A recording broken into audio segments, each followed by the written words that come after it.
And we are live on Adobe Radio. Thank you for tuning in. I am Wesam Quiche, your host and leader of Wesam's World here on Adobe Radio, Thursdays at 3 p.m. Pacific, 6 p.m. Eastern Time.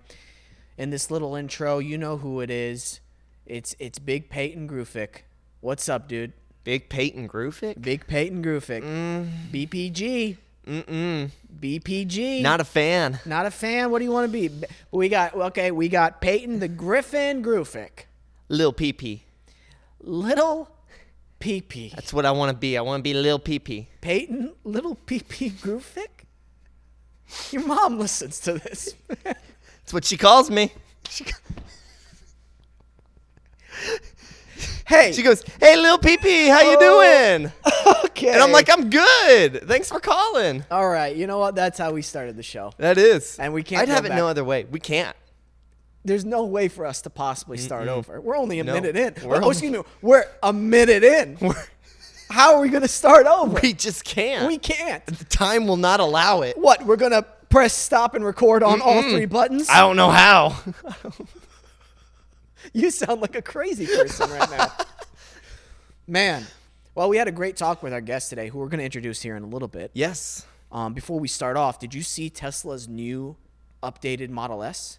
No, I haven't. Yeah, it's pretty cool from the inside. They got the new bigger screen that's sideways now, and it's lifted up, and they have a yoke steering wheel. Do you know what that means? I don't know what that means. It's like an aircraft almost steering wheel. It's like one of those steering wheels that are missing the top. Yeah. Like it's And I'm wondering how comfortable is that going to be actually to drive, because I sometimes use the top part of the steering Personally, wheel. I don't know if I'd like that. Yeah, I don't know if I would either. Some people might like that, but I do the Yes. You know, I do that a the lot. The hand over whenever you're making a turn, your hand's like all over. Yeah, yeah. I will say, I'd feel like a badass though. Very true. I don't feel like a badass with the steering wheel. Yeah. I feel like if I felt like I was in a plane. Ooh. I know. Well, the truck is supposed to have that as well, but you know, we don't know what's going to happen with the truck yet. Truck's in limbo. It is in limbo, and frankly, man, I can't. I want it so bad. I want that truck so bad. I get it. Yeah. Yeah. You're not a car guy. I'm not a car guy. Okay. No, All right. I'm not. All right. Yeah, that's fine. That's fine. But Yeah. I think if you drove like a fast car, you'd probably like get into it a little bit. I'd be like, this is cool. Yeah. But I'm happy with my Mazda. That's fine. Well, especially the last year, we haven't really drove around a lot either. No. No. We have not. Dude, I don't know what to watch anymore. I'm watching MasterChef. I'm on season 6, I believe, of MasterChef. show. It's a great show. I like watching it while I eat. Yeah. There's something about watching cooking shows while I eat that I love. I like watching the bad cooking shows. I like watching Kitchen Nightmares. I like watching the nasty food while I'm eating good food. Well, it makes sense, little PP, because, you know, you're you. Mm-hmm. You're you. That is me. I don't want this show to transform you into, like, this weird guy. But I feel that's what's happening. And I don't like it. You're normal. You're married. You've got nice boots on. Please. $50 from Target. You know? Okay. Were you showing off? No. Okay, that sounded like you were No. showing off. They're nice boots to an extent. They're just new. No, they look great. Thank you. Yeah. You've got some great-looking jeans on and a funky shirt. Oh, the Starbucks lady complimented my sweater today. Yeah. She was so nice. What'd you say? She was like, "I like your sweater." Oh, nice. That's it. That's all. All right. You know, this is premium content right here. You asked. This is real, and that's what I love about it. Now, do you see the same Starbucks person every time you go? I used to, but she hasn't been there recently. Shift change? Maybe, but I've also started mobile ordering a lot, so I don't go up to the register anymore. But at mobile order, it's been a different person every single time now. Yeah. I don't know. Do you think there's a crisis in her family? Maybe. Yeah. I mean, that never crossed my mind. Just maybe got a better job or something. Maybe. I don't know. Maybe not. Maybe not. Yeah, maybe family is in a crisis. Oh, dude, I was about to say something that too dark. Maybe she's a hitman and she was like undercover. Maybe. Hitwoman. You think you'd be good undercover? Would I be good undercover? Yeah, like for the CSI. I don't know. CSI? Oh CSI? my gosh. The crime scene investigators? No, the CIA, Wesam. Not everything's a TV show. I don't know. I feel like no one would expect me from the way I look. Definitely not. I know. That's why the you would thing. be good. That's why you would be good. Maybe I am right now. That would be incredible. I don't know.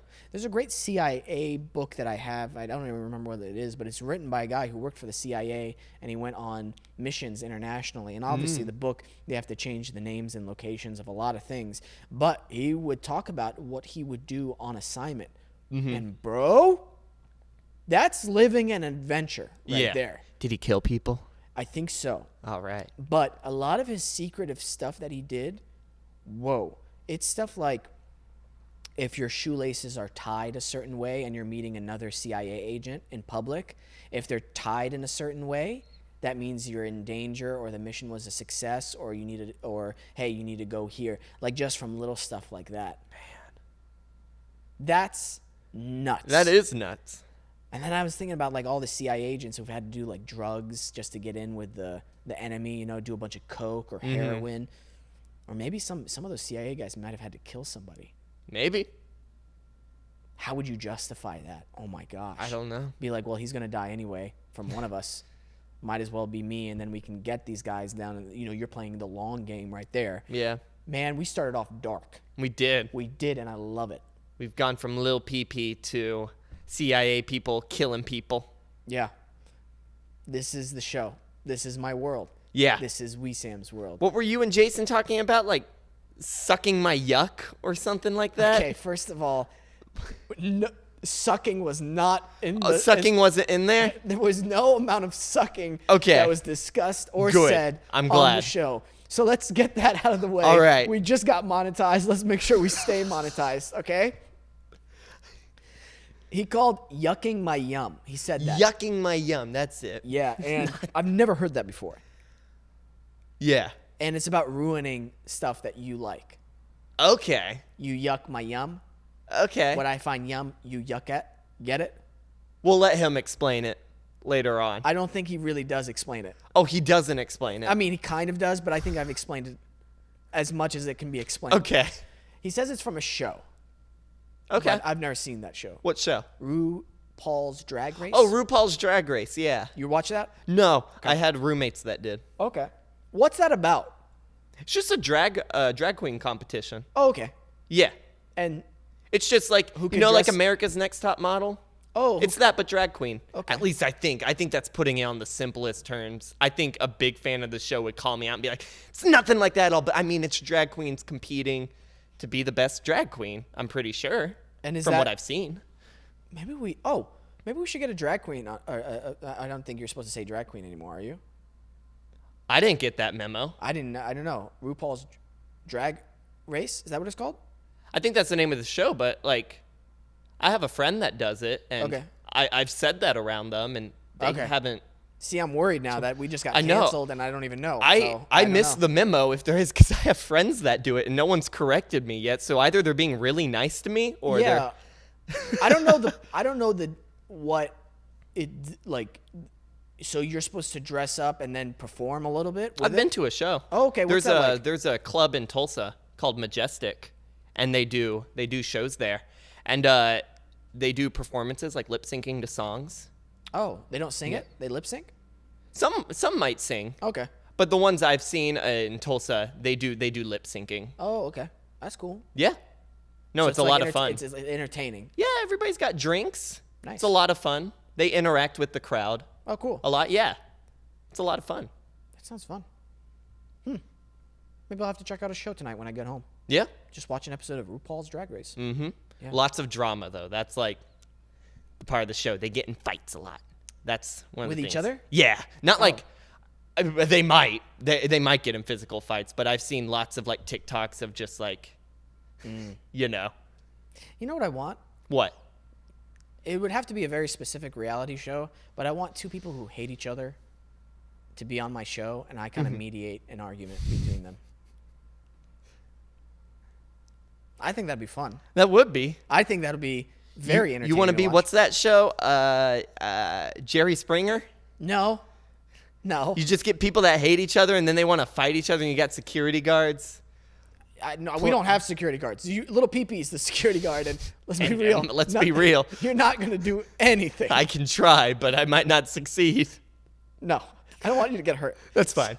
So you're just going to watch, and I'm going to watch, and then, dude, that's horrible, actually. You just get two people on here. One of them beats the shit out of the other person. And we're just like, that's the show. All right, well, geez. You won, I guess, because they're bleeding out on the ground. We should call someone. Oh, get some of those. Is the Real Housewives still a thing? I don't even know what that show is, you know? It's people with no problems making problems. Good. Love it. Let's air it. Wow. Do you ever wonder what it'd be like if a film crew filmed your life, like Keeping Up with the Kardashians? Yeah. I don't think it'd do very well. I know, that's the thing. I would want to watch the most boring ones. Right. I want to see real people. I don't want to see, like, forced drama. I want to see real stuff. Yeah. Boring stuff. Just people like you. The other day when I FaceTimed you, you were shirtless in your apartment because it was hot. It was hot in there. And I love that. Yeah. Like, that's the episode title. It gets hot in Peyton's apartment. Yeah. And he takes off his shirt. That's the description for that That's episode. it. I was playing Dead by Daylight and shirtless. You can't ask for more I know. from Peyton. I know. A good time is making... I got into mimosas recently. What? Yeah. Every morning. I start the day with a mimosa. Are you serious? Yeah. Is this not a bit anymore? You start the day off with a mimosa. Well, like water and then like a little mimosa. Wow. Yeah. Why? Just gets me going. Okay. Yeah. Orange juice and champagne. Mm-hmm. Not like a lot of champagne, but like enough to get like a little woo. A little buzz? Yeah. Okay. Because I find I started finding when I drink, I get a lot of headaches, you know? And I don't know if something with like the orange juice, vitamin C being mixed in there, I don't get headaches from this. Okay. This is the first time like having like a small little drink, like I don't feel anything from it. Wow. I don't know. So I enjoy a mimosa in the morning. You are living on the edge. I know. You're shirtless in your I can imagine it now. Champagne from 7-Eleven. Oh my gosh. That's wow. If you like it, that's awesome. Dude, I have to be honest with you. I hate that you buy champagne from 7-Eleven. It was close. That's all I got. Yeah. Yeah. Yeah. Liquor store was a little farther. I was like, let me just stop by 7-Eleven. Dude. It's fine. Is it? Yeah. Are you going to turn into an alcoholic? No. You say you're doing it every morning. Soon that buzz is going to take 2 glasses. No. All right. I'm a lightweight with that kind of stuff. Okay, we'll see. Oh, man. Remember this episode. Remember this episode when I'm an alcoholic. I'm coming on the show just wasted. Dude, I would be so concerned for you. I know. I would be very concerned for you. So basically, I'm imagining you right now. It's 8 a.m., 8:15 a.m. You're pouring yourself a glass of champagne and orange juice. Around like shirtless. 11. Your chihuahua's pooping everywhere. Like everywhere. Your wife is crying. And you're like, I'm playing Dead by Daylight. Give me a second. Oh, my God. Now that's when a film crew comes and records my life. There's the content people want to see. Yeah. Man. No. I have water, breakfast, wait a couple hours around 11. Like I'll have like a glass. And then it's gone after an hour. Okay. Every morning? Yeah, you're right. I beat my wife. I'm a raging alcoholic. You got me. Good. That's all I wanted to hear. I know. Our guest this week. Our guest this week is a man of many talents. I've known him since college, and he is just killing it. And he's been on the show before. He is a writer, podcaster, comic book creator, artist. I said possible superhero, too. I think he might be a superhero. Maybe. And his Kickstarter has just reached its goal. I'm super excited to talk to him about that and a lot of other things we discussed, which was great about TV, film industry, Kickstarter, a great Michael Cain story. So, ladies and gentlemen, right after the break, Please welcome Jason Inman.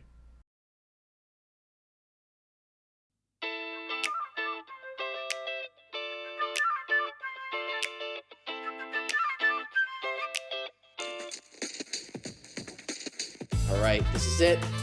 We're gonna make some memories. Okay, we're keeping this. No, we're not gonna keep this. This is my timer that's still been going on for I don't know how long now. So Okay. Sunday. It's been a week. It's been a week. Jason, congratulations, first and foremost, on your Super Best Friend Kickstarter. You guys surpassed your goal. That's got to be a great feeling.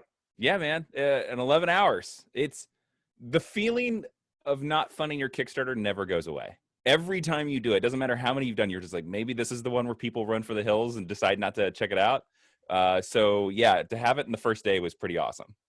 That's incredible. It also must feel great that you have fans and people who support and love your content and your work and who you are so much that, they're always supporting you. That's just the best feeling in the world. Well, yeah, I imagine it's the same thing for you, right? Like it's any kind of creative endeavor. You're always like, oh, they didn't hate the last thing. Yeah. I always get a kick when they just get so excited about something that I was in, or they like the show I was in. And so it's always a good feeling. And yeah, man. So what's the next step now? Since you surpassed your goal, are you going to do a little bit more than you intended with it? Well, right now the stretch goal is we're building towards a foil variant cover, which if you don't want a foil variant cover, it's like one of those comic books that looks metallic when you turn it, like kind of shines, sort of holographic, yet not quite, because that was a big fad in the 90s, and that kind of led to the bankruptcy of Marvel Comics in the 90s. It basically destroyed the comic book market. So this whole project is about my love of superheroes, my love of comic books. So I want to do that. I want to do one of those crazy covers, because when the hell else am I going to have an opportunity to ever do it? And so if the people at Kickstarter want to fund it, we're going to do it. Was it too expensive to make? Is that why?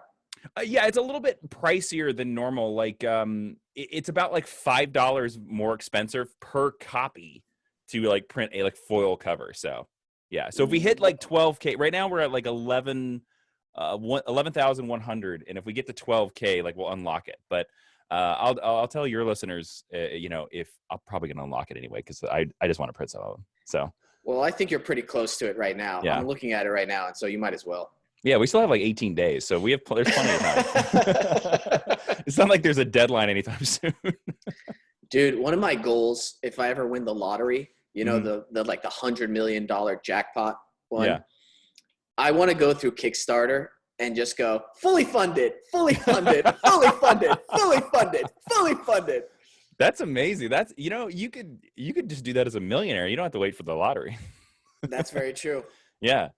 Like if you saw like a cell phone app or some sort of like weird table, and you were like, man, I really want that table. Fully fund that baby. Well, there's products on Kickstarter that I think are so cool, but then it's like it won't come out for another year, and I'm like, I don't know where I'm at in a year, or if I'll even remember this in a year of time. Well, that is, as a person who creates a lot on Kickstarter, that means I donate a lot on Kickstarter, because it's like it's a community and stuff like that. So I now have it set up to where, and I haven't moved in 5 years, but when I move, I go to Kickstarter and I email every campaign, and I'm like, this is my new address. This is my new address. This is my new address. Cause I'm always worried about that as well. But I get you. Like last year I wanted a new backpack. And so I was like, there's gotta be a cool new backpack on Kickstarter. But the problem was, I wouldn't get the backpack for 2 years. And I was like, but I need it now. I need it right now. Oh dude, if you're looking for like a light travel backpack, Locktote, I believe it's called Locktote. They make a stab-proof backpack, and that you can't cut the handles or anything. Yeah. And I'm like, oh, whoa, what if I'm in an incident somewhere? I just wrap that backpack around my arm, and it's my little shield. Also, it has a lock on it that you can lock it anywhere. Like if you're on the go, you don't have to worry about somebody stealing it. So that's why I got it for like travel abroad and stuff. Oh, cool. All right. Yeah. All right. You're like, wow. you're like good. past. Yeah. I I don't hate was that. like, I'm not planning on going down the dark alleys of Pakistan or Afghanistan here anytime soon. Oh my gosh. No, dude, there's a bunch of stuff on Kickstarter. Now, Kickstarter, their percentage fee, it's not bad, is it? No, it's actually it's around 9%. Like once you factor in the fees, it's hardly nothing. But like that's one of the biggest tips I'd give anybody. Like when you're planning for Kickstarter is to always like make sure you plan for that 9%, because I've had too many friends who have gone to Kickstarter and they have not realized that Kickstarter is going to take that cut. But it's a business. How do you think Kickstarter makes its money? Exactly. And 9% is nothing nowadays.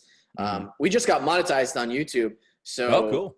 When we saw the percentage fee YouTube takes, we're like, oh. Yeah. Yep. So- Yeah. You're finally into the you're finally into the vast industry of not making much money on YouTube. That's the thing. Everybody thinks you can make millions of dollars on YouTube, and when you actually see like what you get per 1,000 views, you're just like, oh boy. Yeah, it's not a lot. This is pennies. It really is, and it just makes us want to work more with our sponsors that we have on the show more, because it's just more bang for your buck. I mean, I love doing the show, and so does Peyton, but we also want to get paid. Yeah, that's what everybody wants to do. That's the one realization I think everybody should have as you get older. It's like one of those I have older. It's like it doesn't matter like what country you live in or what your ethnicity is or anything like that. Yeah. You basically we all want to be paid. We all want a nice home, and at the end of the day, we all kind of just want to chill out. Like whatever chill out means to you, whether that is just like having a nice meal or watching TV, like we all just want to chill out. And it's like, man, if we could all just remember that, like it would just be a much smoother world. It would. I had a discussion with a colleague friend of mine a while ago about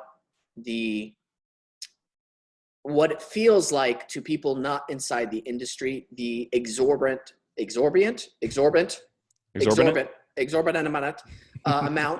All right. of money that series regulars make per episode on TV shows. And luckily, I've been a series regular a few times on television shows, and I've kind of built up my career step by step by step. Mm-hmm. And I put a lot of work into my craft and my business and any job I'm going into. It's a lot of work. It's actually not just the amount of work I put in for that one audition. Mm-hmm. No, this goes back to pre-college days, from shooting stuff with you to high school. It was all a buildup to all the knowledge and experience I gained as an actor, as an artist. And so my defense, I was like, no, I'm working hard for that paycheck, and I deserve. That's what I feel I deserve. And also, my manager deserves a cut. My agent deserves a cut. My entertainment lawyer deserves a cut for negotiating the deal as well. And so looking at it now from that perspective, I'm like, oh no, I deserve this, because my first series regular like contract, I was like, whoa, that's a lot of money. But then I'm like, wait a minute. Oh no, I was questioning myself. I was going, wow, do I deserve all this? And then I realized, no, I do. And this was like the conversation I had with my colleague, like, how do we justify this amount of money that we're doing or making? Being on the TV writer side of this, it's not series regular money, but it's still like, it's kind of like, you're like, all right, that's a nice paycheck. I've heard it described by a colleague as stress money. Is that the extra money is because your stress is going to be quadrupled compared to like a normal gig or a normal job. Ah, that's very interesting. Yeah. And to be honest with you, some of the days I've had on certain television shows, that is 100% right. Because I'm like, man, nobody working, a full-time gig at Target like has to deal with this insanity of like dealing with keeping $1 million production going. Because that I think that's the one thing that like a lot of people don't understand, like outside of the industry too, is that you never want to be that person, because it's a moving train, it's a machine, and you don't want to be the machine that stops the $1 million train. Absolutely not. You don't want that reputation. You don't want to have everybody's livelihoods on the line because of your mishap or, mistake. I totally get that, man. I totally feel that. There's a great, I don't know if you've heard this saying, I don't even know who said this, but it's kind of been passed down and I've heard it from different productions. Somebody said, if you're going to take a job, it has to have two of these three things. Either the people you're working with, you love to work with, the paycheck's amazing, or the project is just incredible, like the role or the script. Have two of those? Two out of the three. If it's missing one, that's fine, but it has to have two out of the three. Yeah, I could there, and that's another thing too that I've learned being out here and stuff like that. And I know everybody is this. I know we were all these people that back, when you were just starting out in college, you'd see like an actor. Look, I don't want to. Let's just go Nicolas Cage. He's been in a lot of things. You see Nicolas Cage like pick this weird movie, and you're just like, why is he in this really bad movie? He had to know from the script this was going to be a bad movie. And you're like, no, he took it because they paid him $1 million. That's why you took it. And are you going to say no to $1 million paycheck? No one's going to say no to $1 million paycheck. And so as you get older, it's kind of like the author of the Hunger Games. I heard that she only wrote the first one and she only intended it as a 1-book story. And then the publisher was like, this thing, we kind of need 2 sequels here. We will pay you whatever you want. And so she took it. And and your artist integrity is always, well, I mean, she sold out. But to be honest with you, you're like, I don't care. I want a house. Hey, I want to take care of my family. You nailed it, dude. Let's talk about that. Your artist integrity. Yeah. If you're looking at it from a purely artistic point of view, you don't even know what the thing is you created. You are in no control, maybe very little control on how it's perceived, how it's loved, how it's hated. So who are you to say, even as the creator of it, oh no, I just want it to be a 1-book thing. That's what I had originally, and I'm not going to be flexible, and I'm not going to allow it to grow organically. That's also stopping the integrity of the artistic process as well. And so, again, it goes about perspective on how you're viewing your art, your craft, and if you want to engage in this business, because people, especially beginning artists, forget this is a business. And unfortunately, it just revolves around money and how much of it people can make and how many eyes are on the project. That's what it is. Sorry, that's the game. Do you want to play it? You're more than welcome to. If not, you can go do your own community theater or do your own arts projects on your own. Nobody's stopping you. Yeah. Or you can open whatever YouTube channel you want to open and try it that way. There's a billion different avenues, but it's like, do you want to play the game or do you not want to play the game? Exactly. It's so easy for somebody outside the industry to go, oh, this person lost their artistic integrity, or this person. Yes. Let's take the Big Bang Theory cast. I saw a couple episodes or a few episodes, and I go, okay, I see the appeal of why this appeals to a lot America? of the middle America, if you will. I see it. Not my cup of tea for some of it, but that's fine. Yeah. I see its appeal and why it's marketable. People were trashing the actors for taking that much money on the show, and I'm like, you're trashing them because the show was the most successful show at that time, or one of the most, and they negotiated the max deal they could for themselves, and that max deal was that much. Think about this. How much money were the studios making? How much money were the producers making? Of course they're going to take it. You wouldn't do the same thing? Come on, dude. Yeah, it's one of those things where, again, I always say this, that like nobody's going to say no to $1 million. Nobody's ever going to say no. One of the greatest quotes of all time is Michael Cain. Yeah. He did Jaws 4, The Revenge. It is the shark talks in the movie. What? Yeah, the shark growls like a lion. It is considered to be the worst of the Jaws movies. It's considered to be one of the worst movies of all time. I do not remember what film he was nominated for, but Michael Cain was nominated for the Oscars in the same year that he was in Jaws, and he won. And he didn't go to the Oscars because he was filming Jaws 4. And several years later, he was asked in an interview, they were like, do you like that decision? Do you respect that decision that you didn't go receive your own, it's the only Oscar he's ever won. The only Oscar you ever won because you were filming this piece of crap, that Jaws 4. How do you feel about that? And his answer was, I like the house Jaws 4 bought me. There you go. There you go. Yeah. By the way, that's the clip, Jaws 4. No, I mean, that's what it's about. Yeah. I'm sorry. Quality of life is so important, especially as you're getting older. Yeah. You know, your mind changes a little bit. The things you want change. You want a little bit of security for the most part. Mm-hmm. And $1 million back then, and now even, I even say now, yeah. it buys some security. Mm-hmm. And if that eases some of your anxiety, that's so important to your well-being. Listen, man, my dad is the type of person who gets stressed easily. Mm-hmm. And I saw what stress can do to a person after years of working in the restaurant. And man, that is something that people do not talk about more often. Stress, anxiety, those are real killers, especially as you get older. Mm-hmm. Man, you got to be careful with that. Your heart's not the way it was. Your body's not the way it was. Quality of life and taking care of yourself is mandatory, especially in this day and age with the internet, where people are so easy to type whatever they want. Their perspective on life is askew. So if you're listening to this, take care of yourself.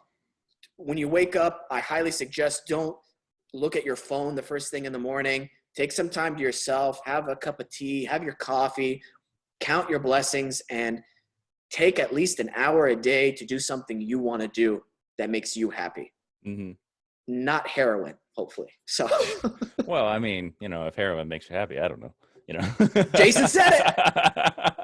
Not me. I don't want to yuck anybody's yum. I just, so. I don't want to yuck anybody's yum. I've never heard that before. Oh, really? That's a really, I think it's a RuPaul Drag Race phrase. Dude, I'm going to say this. When we make merch for my show, I want to have your face on one of them, and you're just going like this, and it says, I don't want to yuck anybody's yum. And you're just like, go for it. Yeah. Oh my God. That's it. That's the shirt. Dude, I love that. I love that. It's moments like this where it's those, little cherries on top of life. Like just moments like this. I love it. I love it, man. I'm so glad you're doing well, dude. Seriously. I'm so glad for all your you. Thanks, man. Thanks. It's been a weird, oh boy, we're in a weird world now, and we have no idea I don't think the world's ever going to go back to the way it was, basically. No. People are realizing we can do a lot from home.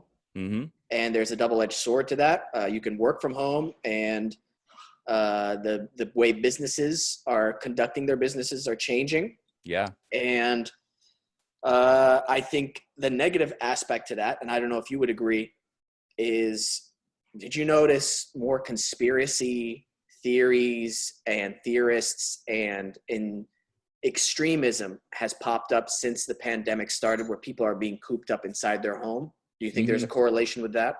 Oh, yeah. Well, because think about it. Like, it's always been the joke that it's the person in their mother's basement, right? Right.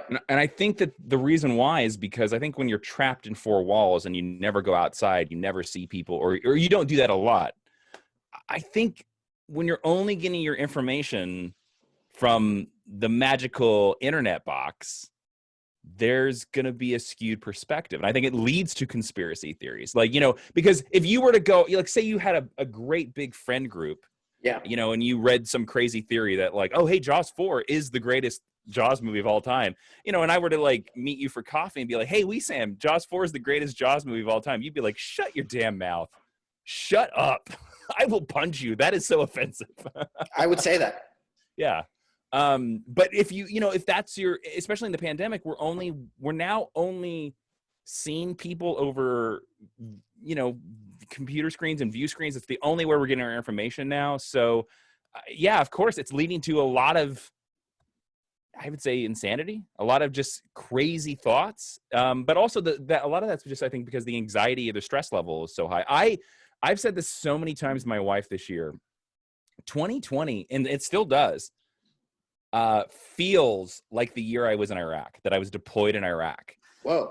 Yeah. How? Well, because the level of stress and uncertainty is the same levels that it was when I was deployed. Now, of course, it's a different level, but like when I was deployed, it was always this idea of like, oh, when is this going to end? When do I think I'm going to get to go home? Or like, do I think I'm going to make it to tomorrow? And that's very much what 2020 is. It's the same feeling of like, man, are we ever going to go back to sort of like, am I ever going to be able to see my friends again? Bro, that's the veil on life being removed. And this is what I mean by that. When extreme stuff happens like that to people, when a traumatic experience happens, all the BS of life, that you kind of, you're on autopilot mode with, like you're, I don't know, the things that kind of distract you from being in the moment and aware of the reality of things, that veil gets removed and you're like, whoa, oh my gosh, my safety net is not there. I can't distract myself. I have to be present in this extreme moment, whether it be, usually it's a negative thing that happens and it kind of shakes you to your core. And that's happened in 2020 where people, their daily lives taken away from them, being in a war zone. I could only imagine what that's like. Like this is real. The consequences are at their max right now. Yeah. Cause for a lot of people for 2020, it was literally, am I going to still have my job? Is my industry going to even exist after this? Am I going to be homeless by the end of this month? Yes. Will I be able to feed my children? How am I going to, like, those are extremes that usually you don't think about for the majority of us. Yeah. Man, you nailed it on the head. I kind of I felt a little bit of that right when the first lockdown happened and they shut down production on my NBC pilot. And we were 2 days into shooting and they're like, okay, we're done shooting. You guys need to go back to LA before they close the state borders or whatever. Where were you? Jersey. Oh, okay. And I was like, oh, okay. Coronavirus just got real. Because this is a multi-billion-dollar industry that just decided in their busiest time of year to go, oh no, we can't continue. Okay. This might be serious. This seems a little bit more intense. Okay. The second time it happened to me, that feeling you're talking about, the Capitol insurrection. The insurrection.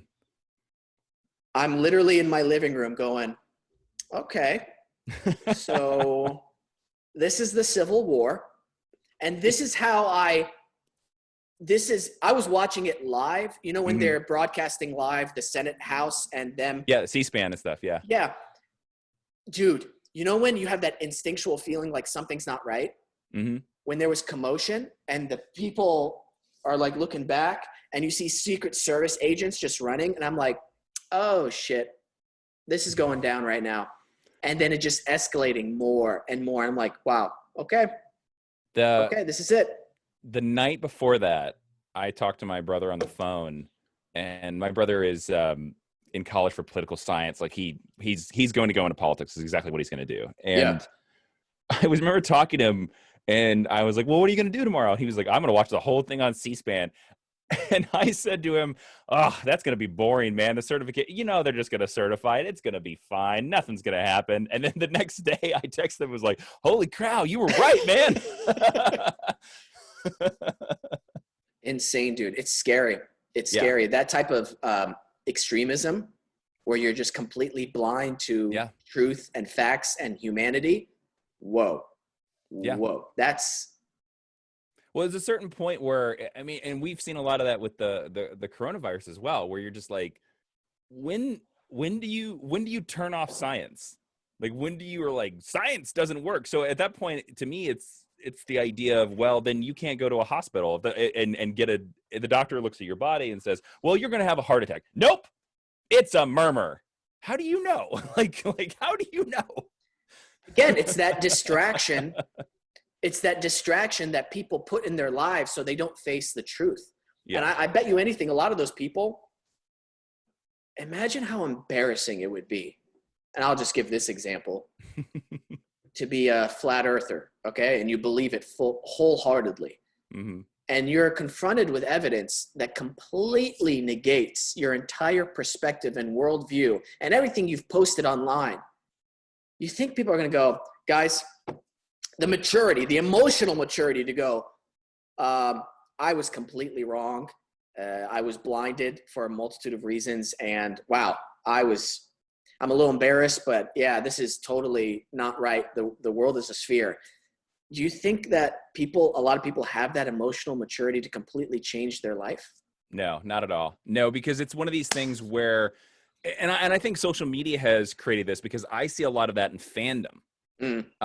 Where it becomes very black and white, and people will get so embedded on their idea that Jaws 4 is the greatest Jaws movie of all time, and they will not stop. They will, because they feel that to be wrong is a personal offense, and it's like, no, like you can change your mind. You can change your, like, you know, I thought that's why I thought you presented it very well on the podcast, where you just went to the guy and you said, prove me wrong.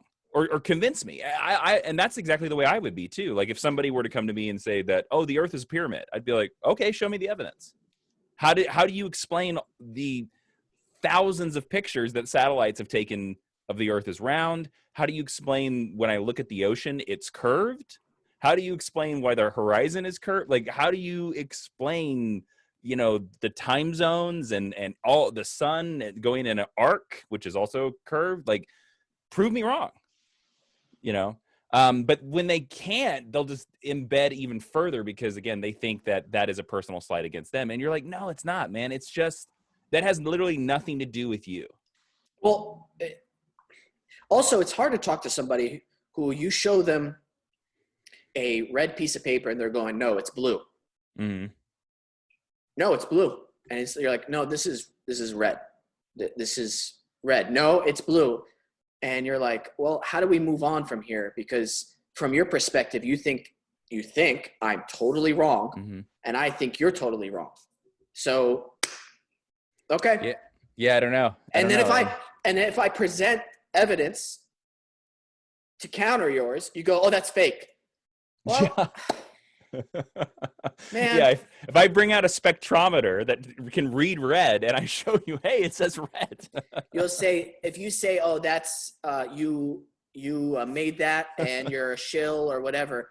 Well, then, dude, this is not what we talked about, the conversation we were going to have. Yeah. And I mean, you know this. Most people know. Like, I don't really have any ill feelings towards anybody. I don't. Yeah. Make fun of people or whatever, but I like, you kind of know you won when people start name calling you in the comment section, and I'm like, all right, man, that's fine. Well, that's always the thing, right? Where, and that comes back to that them being personally offended, is that when the best you have is like, nah, like stinky head, like that's the best argument you have back, then you're like, all right. And frankly, dude, I know I said this before, but I honestly, it was something where I was like, I wanted to get out of my comfort zone and do something that made me uncomfortable, and I had to do research on my own, and it's fine. Like I wanted to grow as a person and challenge myself, and I love when you say that, people still want to attack you. And it's fascinating to me. It's like seeing a very fat person at the gym and going, oh, what are you doing, fatty? You working out at the gym? It's like, yeah, they're trying to get healthier. Yeah. Like what? Why are you making fun of them for that? And they walked through the door, and we should applaud that step. Right. I don't understand. And I mean, I do understand it to a certain degree. That's somebody who's a very insecure person, who is not putting themselves in somebody else's shoes, who is choosing to be not empathetic for a multitude of personal reasons. And they like to feel like they're part of a community and that they know something that the other group doesn't know. So that's all exciting and makes you feel good. But it's an echo chamber that just keeps you in this small-minded perspective on life. And it's funny. I don't know. I'm gonna bring up another statement that's gonna make us sound so much like Hollywood elitists. I love it. Let's do it. It's interesting because you and I both work in a career field that makes you try to think like other people that are not you. Right. All the time. Like every time I'm writing a script, I'm always like, what is this person? What is this person thinking? Why would they take these actions? And I'm not that person. I'm never that person. There are shades of that person, but that person is not like me at all. Like I'm currently working on a pilot right now where the main character is just angry. He is full out angry all the time. And I'm a pretty chill dude most of the time, except when I, scream at Wesam off the podcast. But, most of the time I'm pretty chill. And for actors, it's the same way. You're trying to put yourself in that head. And I think that leads to, for as heartless as Hollywood is sometimes, it leads to you, I think, being more empathetic or being more open to different points of view and different ways of thinking that, being a carpenter doesn't. Right. And I'm not saying that I'm not saying we're better. I'm not saying anything like that. It just, it allows you, I think, to take on or onboard more perspectives. 1,000%. I'm so sorry. We have to take a quick break. But we'll come back and we'll continue this conversation. So stay tuned if you're listening to this on Adobe Radio. We'll be right back.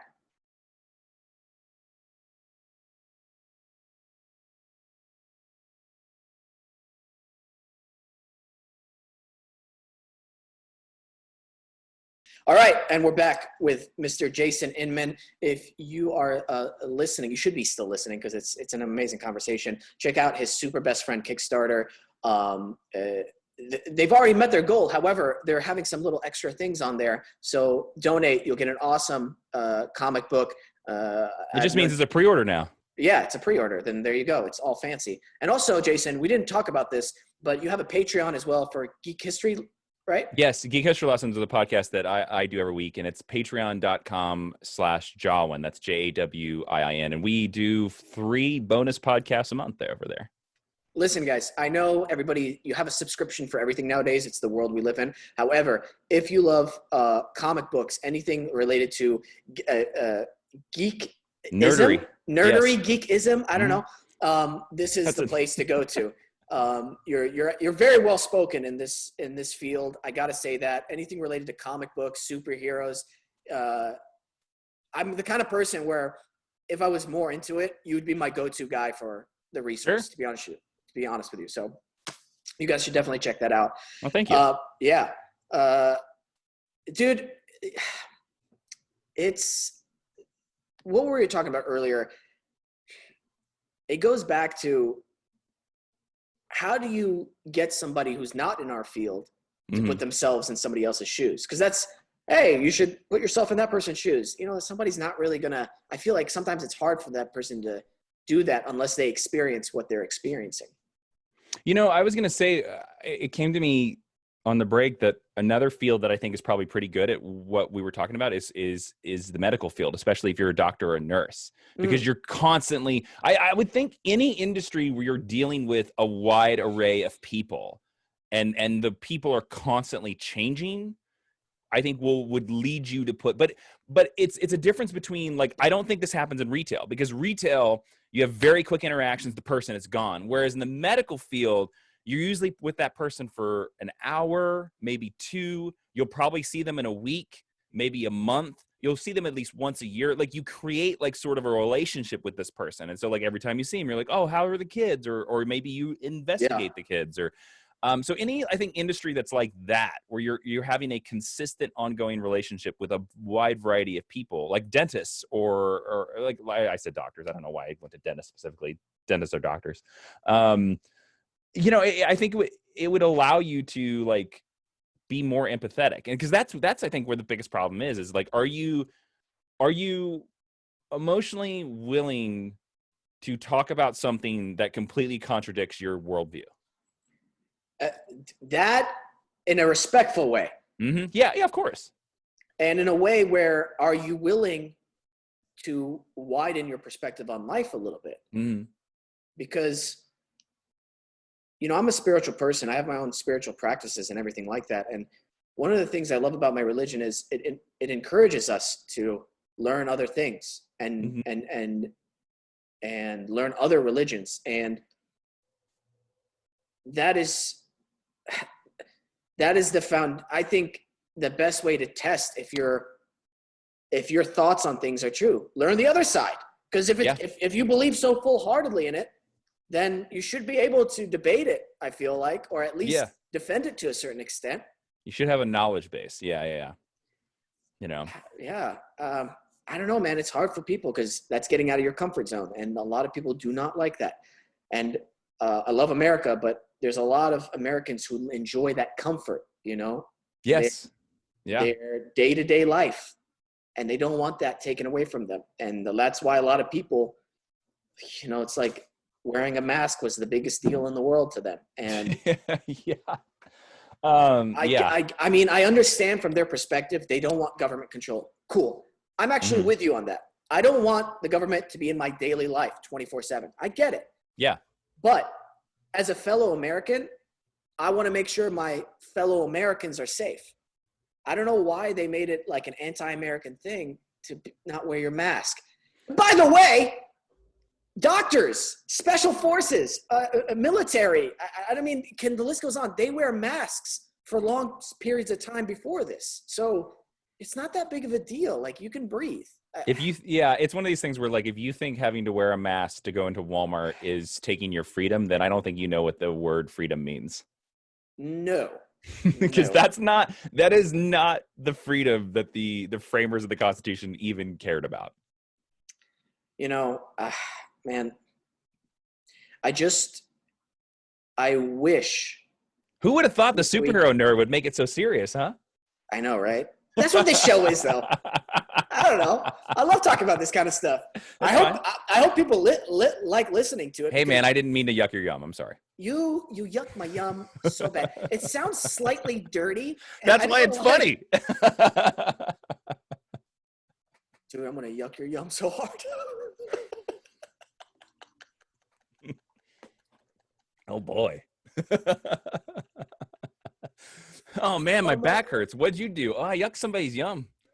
Huh? Fired. You're canceled. Oh, my gosh. Yeah, we need to make merch. I feel like at some point this year. And if you don't mind, Jason, we'd love to use your face. Go for it. People will be like, who's the weird white guy above this shirt? There's something about yucking his yum. It makes me uncomfortable. I'm going to buy the shirt, though. I was waiting for you to be like, I'm going to send an email to Wesam. Wesam, can you take down that weird shirt about yucking the yum, please? No. Thanks for listening. Buy a shirt. Oh, man. How are you staying? I know you're busy with a lot of things, but I'm just curious. How are you staying sane? Like, what do you like to do just to chill out? I consider myself very fortunate, and I say this every time because, like, my paycheck never stopped, which was amazing. I know for a lot of people, like, it happened to my wife a lot, and it happened to you as well. Like, you were getting ready to, kick up on that show. So, like, my job didn't stop. My job just became virtual. And so that created, like, a lot of complications to be like, well, how do you work in the office when you're not in the office? Like, that created some complications. Right. So I had good days. I had bad days. Like, this week, I just could not. I was hoping to start a new pilot, and no matter what was going on, just could not get into it. I literally could not get into it until Friday afternoon. Like, yesterday, I finally was like, oh, hey, here it is. All right. So for me, I found knowing when to stop had been a big thing. It's like just to know when I'm like really stressed out, and know when I'm like not feeling good, and just to walk away, and to like to keep forcing myself to do it is the wrong move. I will say, like, one thing that I've really picked up is I've been reading a lot more, and I've been reading a lot more prose books. Like, I've been reading a lot more like just kind of weird outside prose books that I would never have considered. And then I've been doing a lot more of like it's not journaling technically, but it's there's a practice called like morning pages. If you've never heard about it before. Morning pages. Yes. Well, I'm so sorry. I'll let you continue. But if people want to continue listening to this, we just reached our mark of time on Adobe Live. So check us out tomorrow morning on YouTube. Full episode will be up on Spotify and as well as Apple Podcasts. We thank you guys for listening. So yeah, we'll be back next week. It's a cliffhanger. Sorry. Check it out tomorrow morning. Bye, guys. So you were saying. So morning pages, you might actually, I don't know, this is like a practice for creative people. Mm-hmm. They always say the practice is to write 3 pages, handwritten, whatever your thoughts are, the first thing you wake up. It's sort of like a defragging your hard drive. Oh, now I dig that. Yeah, I don't do 3 pages. I just do 1, but it's interesting to like just see where your mind goes. It's supposed to like increase your creativity because you're sort of like wiping the muck off your brain. I like that. I agree with that. I've done that before for writing before. And I notice my best stuff comes right when I wake up and I'm slightly still tired and I'm just there going. Oh, that's so interesting. Yeah. I'm an afternoon writer. Oh yeah? Yeah. I usually like my best stuff is always like 3 to 5 p.m. man. It's always like in the late afternoon. I've been thinking about it all day. And, you know, and I'm sort of like slightly cursing myself to be like, why haven't you written anything today? And then suddenly just like, oh, here it is. Wow. Yeah. I wind down as the day goes on. Oh, interesting. When around 6 p.m. hits, I'm like, okay, I don't want to do bed. Yep. No, I just like to zone out a little bit just because, especially when things were more normal. Yeah. I'm a morning person. I'm up and going. I want to get the day started. So my RPMs are high throughout the morning and they just sort of die down throughout the day. Interesting. Yeah, no, yeah. I'm the exact opposite. I'm an afternoon night guy. Yeah. Yeah. Oh, I don't know if you've encountered this, but working in the industry, you kind of have to be flexible too, depending on who you're working with and be like, okay, like let's say if we were working on something that, oh yeah, I have to conserve a little bit of the energy. Jason's peak time is more in the afternoon, so I'll make sure I don't go too crazy in the morning so I can have enough energy for that. Yeah, that definitely. And also it all depends on your showrunner as well. Like if you're working on a television show, like is your showrunner a morning person or is your showrunner an afternoon person? Like luckily, like my showrunner is very much a like, I don't really like to start anything before 10 a.m. So I'm like, oh, thank God. You know? Oh, that's good. That's nice. So that really helps. And then it also helps that he has kids, so he goes home at a respectable hour. Oh, yeah. Yeah. That's another thing I heard of. Good showrunners are like, hey, everybody has a life outside of this, so we want to make sure people go to that life. Yeah, like I heard recently there was a show a couple of years ago, and it was one of the DC superhero shows, and their showrunner did a thing where it was like the hours were 11 to 5. And I talked to one of the writers, and I was like, how do you think about that? And the idea was that everybody would go into the writer's room at 11 a.m., you would get your lunch in the writer's room, and then you would just go until 5. You'd have a breaks in there, of course, but then you'd go until 5, and then everybody just goes home. And it was to allow everybody to be like, okay, if you have doctor's appointments, you do it before 11, or you got to take your kids 11, and then at 5, we're going home. But it was the idea of like, we're going to do these focused 6 hours. For 6 hours, everybody's phones are off. Everybody, like, we are only on the story. And I actually think that sounds kind of amazing. I like that a lot. Yeah. It forces you. My favorite part about that, this is work time. Mm-hmm. This little time is work time. And so it makes you work. Yeah. While giving you freedom too. So there's a nice balance to that. Yeah. It's interesting because we talk about like going back to, you know, whatever the normalcy will be after this. And, you know, for an actor or people on set like you're definitely going back to set. Like we can't film television shows over Zoom, and I don't want television shows over Zoom. But so you're definitely going back to set. But for people like me in the writer's room, I think we might do a thing where we definitely have to go back into an office, because there's a different energy being in that room with the other writers and the writer creatives that just doesn't happen over Zoom. But I could see us like doing a thing where we only go back for like 3 days, and then like Thursdays and Fridays are Zoom days if we need them. You know, that's possible too. Yeah. I don't know. I think it just depends on the show. I like driving to an audition. Yeah. And I'll tell you why.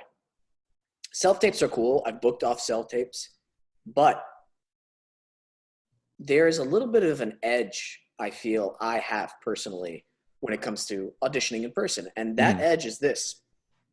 I know I can deliver. I'm good at delivering at a certain time.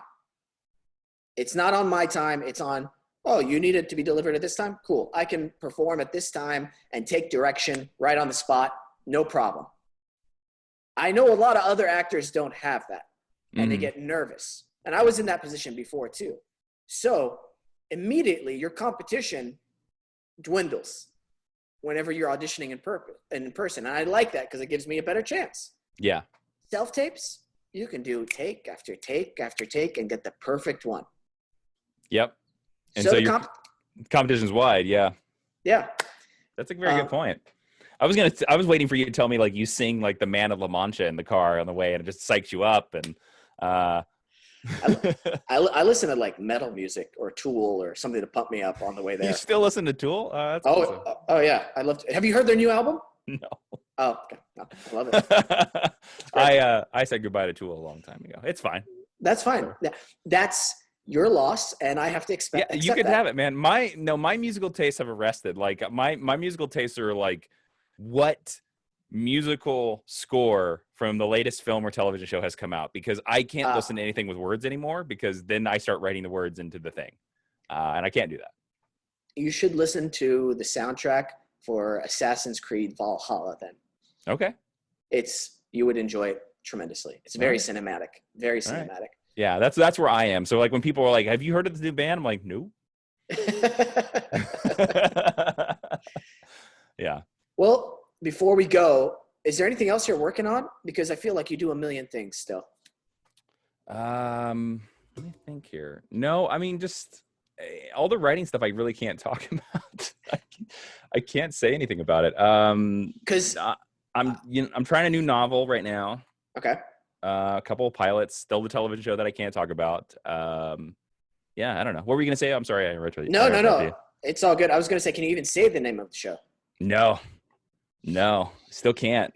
I don't know, man. Like, I was hoping we were going to be able to announce it last year, and then nope, I don't know. That's the thing about streaming. Like, I've been on a show for a year and a half now, and the show has still cannot be said into the public, or we can't say what it is publicly.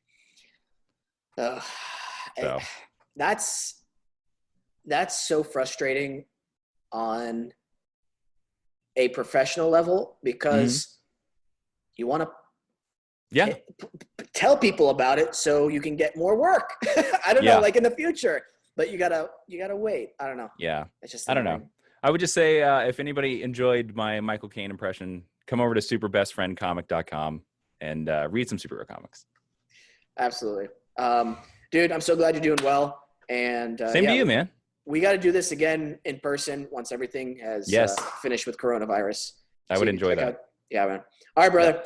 I'll yuck your yum anytime. What's that? I'll yuck your yum anytime. That's not the correct way to say that. He's cutting out, I think. He's cutting out. I think he's cutting out. All right. Thank you, everybody, for listening. Thank you, Adobe Radio, Nice Guy Digital. Thank you to all of our new subscribers on YouTube, on Spotify, and Apple Podcasts. We appreciate you guys so much. Thank you to Jason Inman for coming on the show again. Make sure you check out all his stuff. And always remember to listen, think, and then talk. Bye, guys.